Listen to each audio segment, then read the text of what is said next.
I feel like in our culture, we're constantly kind of like told that we always have to give 100%, like give it your all, like you need to be on the grind all the time. I've talked about this in my other videos, but one thing I've constantly learned, right, is that being consistent at something is always going to be more important than doing a lot of something in one place. So, like, what I mean by that is like, let's say you're going to the gym and you only, instead of doing like, I don't know, a 3 hour gym session, right? You only did 30 minutes that week. You just did 30 minutes as compared to doing like one, like, I don't know, 5 hour session every 2 weeks.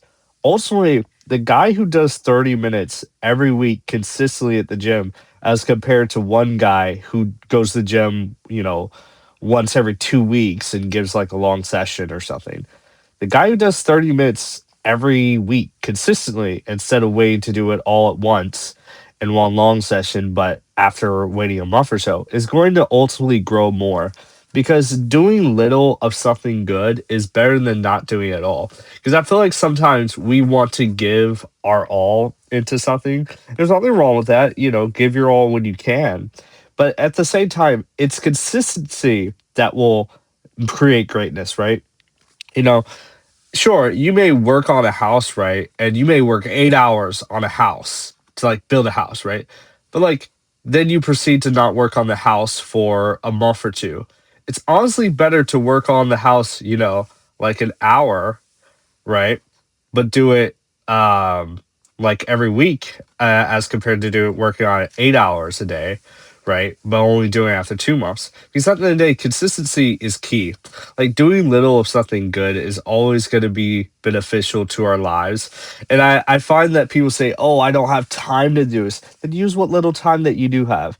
Because I hate to be, we all have 24 hours, but really, it doesn't take, like, if you're a writer, right? If you're trying to work on your story, you may not have an hour, but you have 5 minutes. I believe you have 5 minutes.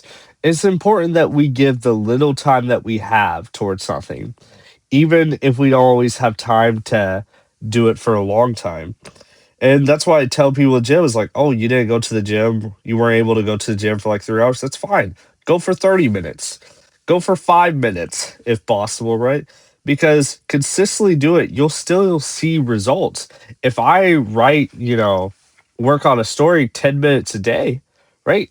Maybe it's only 10 minutes, but multiply that by like 365 days, that's a lot of time spent.